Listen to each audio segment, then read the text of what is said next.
Vamos começar então? Hoje é 21 de outubro, né?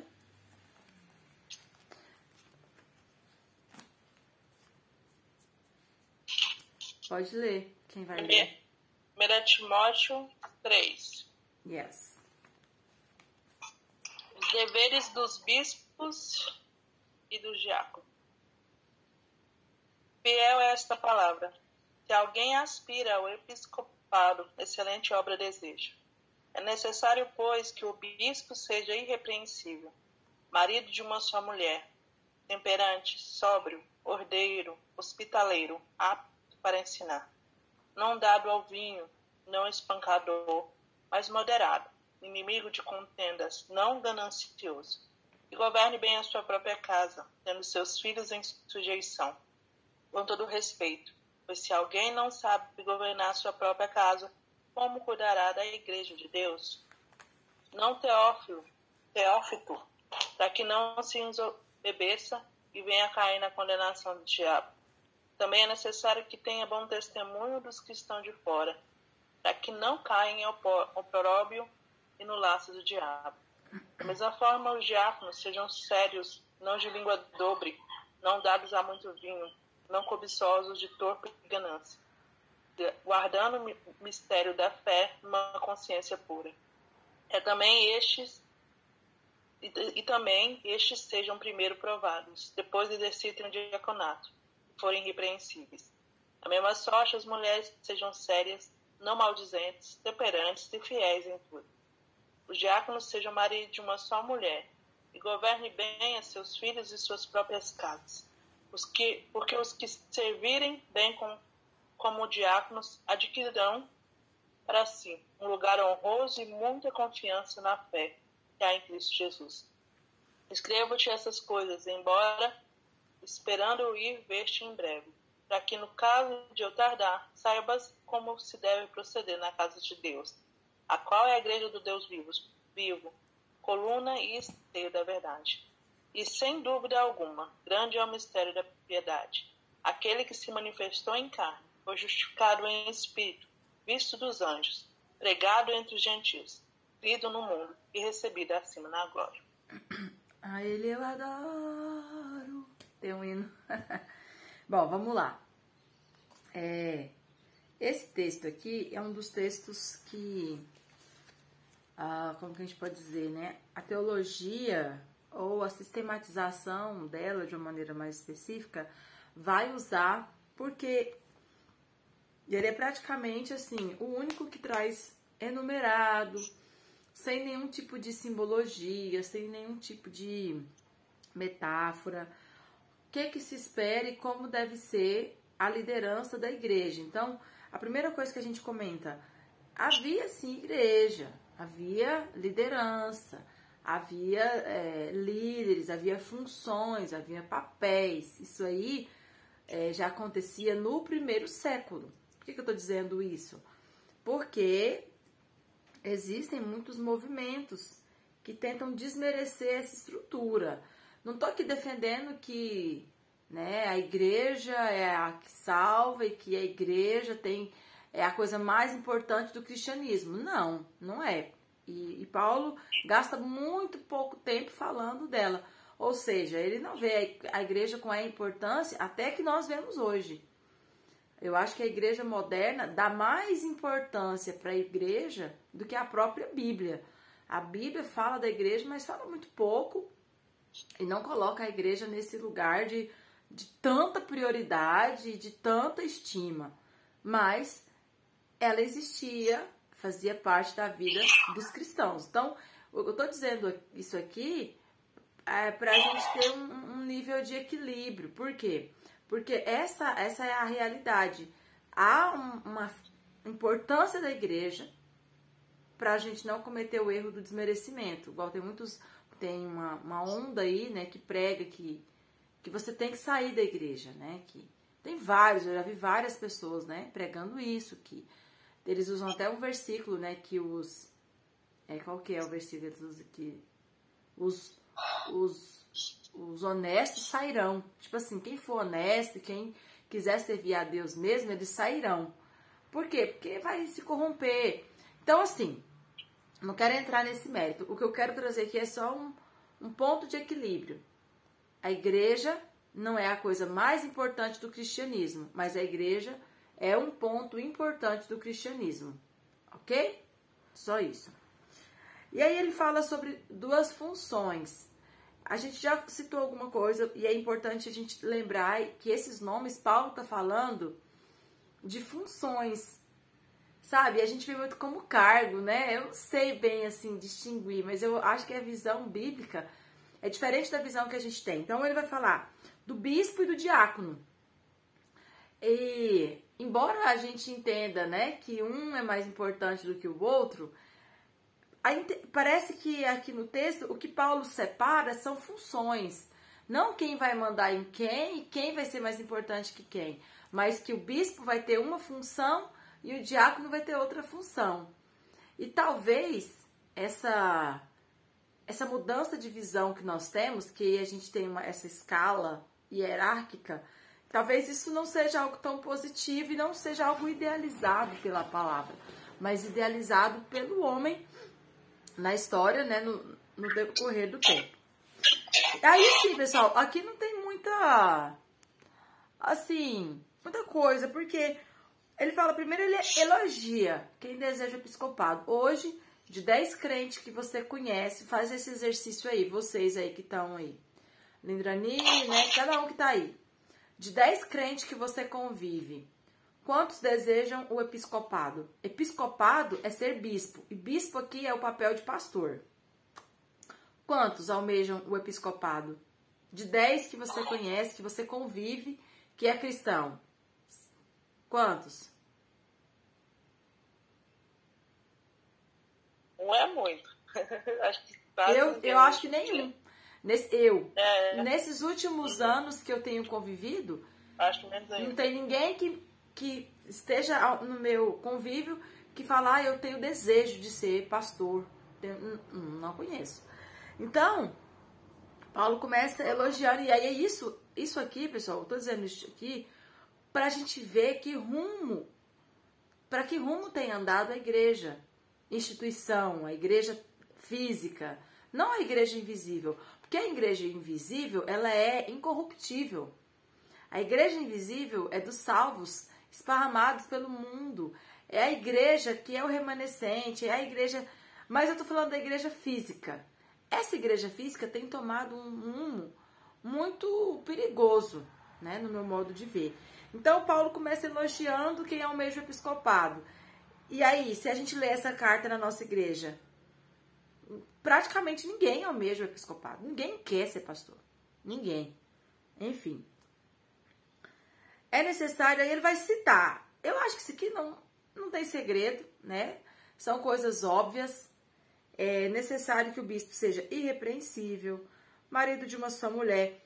Por que marido de uma só mulher? A gente poderia dizer assim, mas é claro que tem que ser marido de uma só mulher. Não, porque era comum na cultura judaica o homem ter mais de uma mulher. Por isso que há uma defesa muito grande de muitos pregadores em afirmar que o cristianismo, embora as mulheres se vejam, igual a gente falou ontem, né, em uma posição de humildade, de como diz, né, de opressão, porque a mulher não pode falar em público, o que é isso, como assim? Mas a mulher, na verdade, ela teve uma elevação muito grande com o cristianismo, muito grande, começando por isso aqui. As mulheres, elas eram obrigadas, irmãos, a aceitar. Olha que situação terrível. Imagina um casamento, uma mulher casa ali, elas casavam muito novas, né? Mocinhas casavam. Começava a ter seus filhos. Naquela época não tinha controle de natalidade. Então elas iam tendo filhos, era 10 filhos, 15 filhos, às vezes, né? Mais de 15 filhos. Chegava a mulher com 40 anos, 50 anos, ela estava exausta, cansada, acabada. Porque imagina, esse tanto de filho, o que faz no corpo de uma mulher? Já não estava bonita, claro. Já não estava mais fértil. Aí sabe o que acontecia? O homem ia lá, Isso, né? Ele tinha direito de fazer isso. E a gente não tá falando aqui de temor de Deus, a gente tá falando de cultura. O homem ia lá, pegava uma mocinha nova, de 15, 20 anos. Por quê? Para ele continuar tendo filhos. Esse era o argumento, né? Mas será que era só porque ele queria continuar tendo filhos ou porque aquela senhorinha acabadinha lá já não satisfazia mais esse homem? Agora você imagina essa mulher, dona de casa, mãe desses 10 filhos, já tudo grande, vê o marido entrar com uma mocinha dentro de casa, novinha, bonitinha, colocar essa moça dentro de casa e à noite simplesmente pegar e levar essa moça. Ou dizem que os quartos eram separados, né? Cada uma tem seu quarto, aí o homem vai pro quarto, né? Tal. E aí ele vai e entra pro quarto dessa mocinha. Como que essa mulher fica? Imagina o emocional. Imagina os filhos, que não são bobos, que já são adultos. Gente, eu acho que isso matava as mulheres. Imagina o índice de depressão, de opressão. E aí, uma vez eu vi uma reportagem falando que em alguns países as mulheres são ensinadas a aceitar e a amar e a conviver com a sua, eles chamam de esposa irmã. Por quê? Porque vai ser sua irmã e esposa do seu marido. Então elas, desde pequenininhas, elas são ensinadas, olha, quando você crescer e quando você tiver, né, a sua esposa irmã, vocês vão fazer bolo juntas, vocês vão cuidar da casa juntas, vocês vão levar as crianças para passear juntas, porque realmente teria que ser assim, né? E elas são ensinadas para aceitar. Mas aí eu vi essa reportagem falando que mesmo elas crescendo desde pequena para aceitar isso, quando elas chegam na fase adulta e quando acontece, quando o marido leva a segunda esposa para dentro de casa, elas não aceitam. Não aceita. Tipo assim, nos índices, né? Claro que pode ter uma ou outra com sangue de barata, né? Que foi formatada para aquilo. Ela fala, não, eu já nasci sabendo que ia ser assim, então tá tudo bem, né? Mas, no geral, nunca aceitavam. Elas nunca aceitam. Nunca aceitam e sempre tem briga, tem discórdia, tem problema. Olha a vida de Jacó com aquelas mulheres. Não, hoje eu comprei você lá, né? Eu comprei lá com a sua mulher, tá tudo certo. Hoje é a mulher que decidiu. Então, imagina o nível de briga, de confrontamento, enfim. Então, por que eu tô dizendo tudo isso aqui? Porque a gente, igual eu falei ontem, a gente pode ter uma visão mais otimista acerca das coisas. Então, no lugar de eu achar que a Bíblia é um livro que oprime a mulher, que coloca a mulher em uma segunda categoria, é um livro que, né, restringe a liberdade da mulher, eu posso olhar a Bíblia como um livro que trouxe uma liberdade, um avanço para a mulher que a história não trouxe. E o cristianismo ajudou nesse processo, foi fundamental nesse processo. Então, aqui quando Paulo fala, olha, que seja esposo de uma só mulher, não era algo tão óbvio como hoje a gente fala, né? Não era. Então, isso aqui é algo assim, irmãos, que, nossa, para nós mulheres é algo que a gente tem que agradecer, sabe? Da gente ter esse direito de ter um só esposo, porque historicamente falando, principalmente para elas lá, elas não tinham esse direito, né? Até hoje, lá no Islã, eles têm o direito de ter mais de uma esposa, mas no máximo 4, tá? Não mais que isso, porque senão já tipo assim, né? Já que a intenção é ter filhos, 4 é suficiente, 4 mulheres parindo, assim, gente, é muito menino, tá tudo certo. Então, assim, a gente faz a gente tem essa sensação, porque não é a nossa realidade, mas é a realidade deles. Imagina essas mulheres, né? Ai, eu acho que eu não tenho nem estômago para imaginar. Mas enfim, vamos lá. Então, como eu estava dizendo, as especificações, né? Repreensível, marido de uma só mulher, temperante, sóbrio, ordeiro, que é organizado, hospitaleiro, apto para ensinar, não dado ao vinho, não espancador, mas moderado, inimigo de contendas e não ganancioso, que governe bem a sua casa, tendo seus filhos em sujeição, com todo respeito, Porque se alguém não sabe governar a sua própria casa, como cuidará da igreja de Deus? Irmãos, essas características são, assim, pré-requisitos importantes, mas a gente tem aqui duas situações. Ou a gente pega esses requisitos, enumera eles, começa a caçar os pastores e meter o pau neles, porque eles não têm esses pré-requisitos. Aí a gente começa, né? Meter o pau. Esse pastor é lá bagunçado, os filhos é isso, e é insubordinado, bagunçado, desordeiro, e é agressivo. E aí a gente pega e aproveita para meter o pau nos pastores. Ou a gente pega essa lista, coloca ela como um ideal a ser alcançado, sabe? Porque é difícil uma pessoa ter todos esses requisitos. São características importantes, mas difíceis de serem encontradas todas elas em uma única pessoa. Então é no mínimo injusto você enumerar elas e sair a caça aos pastores, né? E falar, não, peraí, deixa eu ver esse daqui. Aí você vai e aponta o dedo. Então, assim, eu vejo essa lista como um ideal a ser alcançado, como um padrão a ser almejado. E não como uma lista para você sair, né, escorraçando pastores. Embora a gente faça muito isso, né? Meio que sem ver também.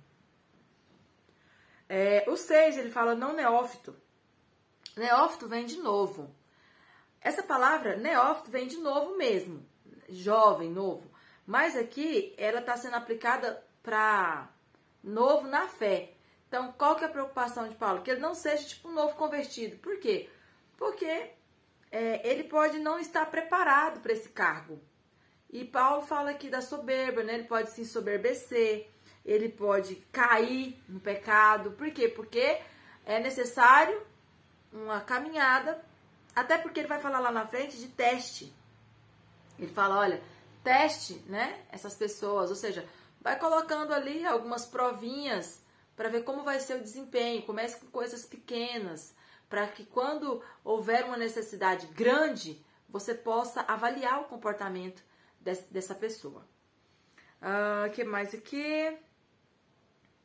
Bom testemunho com os que estão lá fora. Aqui, de novo, vamos falar desse ponto de equilíbrio, do bom testemunho. Eu vou viver a minha vida preocupada com o que o meu vizinho vai pensar? Eu vou viver a minha vida fazendo aquilo que eu não quero ou deixando de fazer o que eu quero só porque o outro fala, né, vê com maus olhos? Não, eu não penso assim. Mas então eu vou tocar o terror e tocar o foda-se de todo mundo e vou falar, não, o que importa é o que eu penso e não tô nem aí para a opinião de ninguém? Também não. Percebe? As duas coisas são importantes. Aqui ele fala claramente, ó, bom testemunho dos que estão de fora, para que não caiam em opróbrio e no laço do diabo. O que é opróbrio? 3:7. Mostra de fora a fim de não cair no opróbrio. Mesma coisa. O que é opróbrio? Eu estava olhando aqui, grande desonra. Alguma coisa relacionada a isso. Degradação, vergonha. Alguma coisa que vai levar esse homem a pecar, vai fazer ele ficar envergonhado e às vezes ele nem vai querer mais ser crente, né? Porque ele vai ficar tão envergonhado com a queda, né? Enfim. Então, como eu disse, via de equilíbrio, né? Continuando.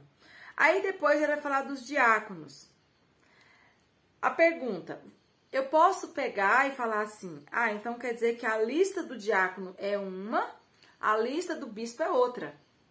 Então quer dizer que se Paulo não repete a lista, é porque o diácono está livre, ele não precisa ser isso? Não. Isso é argumento para quem quer uma justificativa para continuar no erro, para continuar em um comportamento que ele não quer abrir mão dele. Porque eu já vi esse tipo de coisa, né? Não, mas o que se exige de tal função é isso aqui não pede. Tá, gente, mas é automático, né? Na verdade, o evangelho, ele é muito ligado ao bom senso, ao domínio próprio, à sabedoria, né? Então, assim, se Paulo não tivesse ainda assim citado todas essas coisas, ainda assim, com a nossa capacidade de discernimento e de direção... Oi? Achei que tinha falado alguém. Então, ainda assim, com a nossa capacidade de discernimento, com a nossa capacidade de comunhão com o Espírito Santo, ainda assim, nós seríamos capazes de criar um perfil, né, para esse líder, ok? Então, ele vai falar dos diáconos, que é os servidores, né? O nome do diácono é isso, né? Aquele que é o trabalhador. Que ele seja sério, não de língua dobre. O que é língua dobre? Sabe aquele cara que parece que... Eu vou dar um exemplo assim, não tem nada a ver, mas eu fico vendo uns caras casados, pai de família, com umas piadinhas na boca, sabe? Umas conversinhas assim, de adolescente, idiota, sabe? Eu fico, gente... Não, a pessoa não se enxerga, não tá naquele... O que ela é não condiz com o que ela acha que ela é. Ela acha que ela é um jovenzinho, um adolescente. É umas piadinhas não convenientes, uns comentários não convenientes. Isso é um ambiente familiar. Aí quando você leva isso para um ambiente religioso, isso fica mais agressivo ainda. Isso fica mais agressivo. Então... essa língua dobre é essa pessoa que fala o que não precisa, fala o que é desnecessário, fala aquilo que não é conveniente. E não dado ao vinho também, ou seja, aquela pessoa que não tem nenhum tipo de responsabilidade, aquela pessoa que não tem cargo, aquela pessoa que não tem nenhum tipo de função, aquela pessoa que entra mudo, sai calada, é invisível na comunidade, é invisível aos olhos de todo mundo. Tem uma festa, porque o judeu, eles têm muita festa. E eles bebem vinho e bebem mesmo. Porque para eles o vinho é a alegria. Então eles ficam alegres e tá tudo bem. Então o que Paulo tá dizendo? Olha, eu sei que vocês gostam de beber, né? As festas, a alegria e tal, mas agora vocês precisam dar uma segurada. Por quê? Porque vocês vão exercer funções que vai exigir isso de vocês. E a sobriedade está ligada com a moderação, com a sabedoria. Então, vamos maneirar a mão. É mais ou menos isso que Paulo quer dizer. Por isso que há esse debate, né?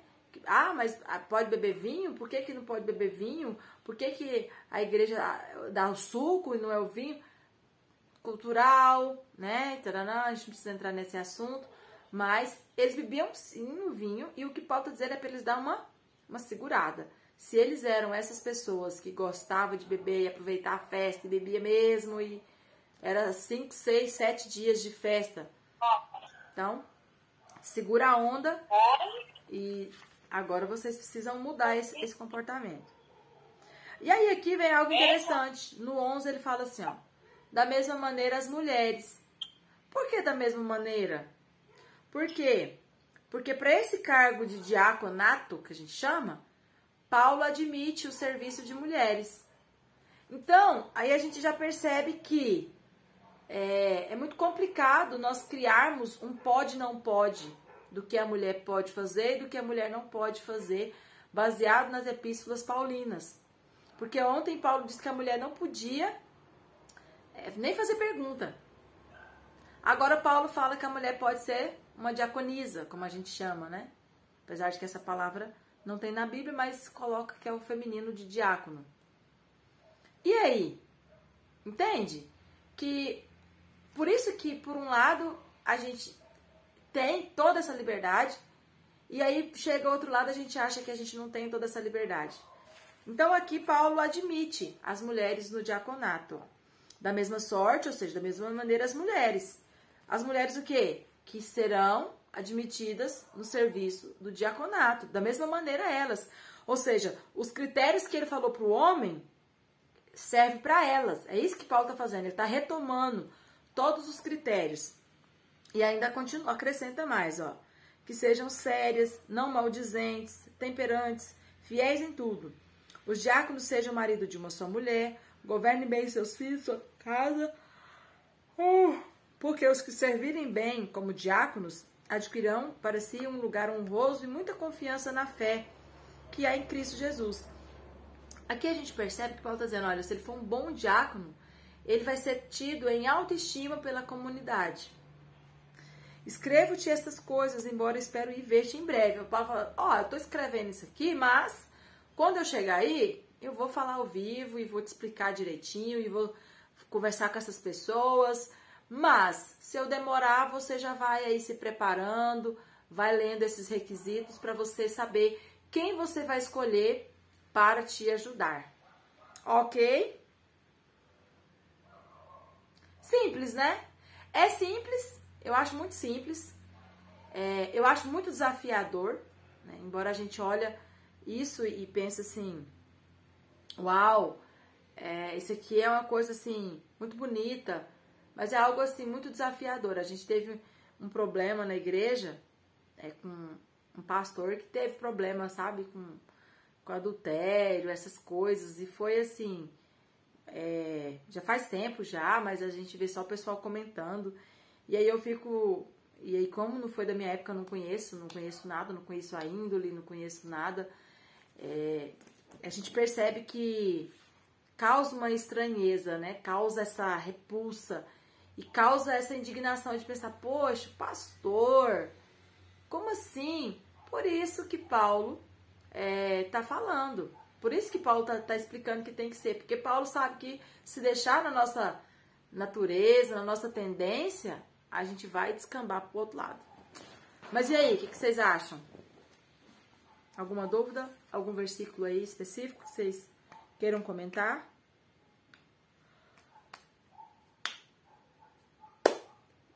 Não? Entra mudo, sai calado? Ok. Então eu acho que é isso. Vamos encerrar. Eu sinceramente não vi nada assim de tão desafiador na leitura de hoje, né? Tudo coisa básica. Básica sim, pra gente saber, né? Difícil só de fazer. Mas esse é o desafio, vamos fazer, né? Então tá bom, até amanhã. Amanhã a leitura começa a falar da apostasia. E aí a gente continua, ok? Deus abençoe vocês. Até amanhã.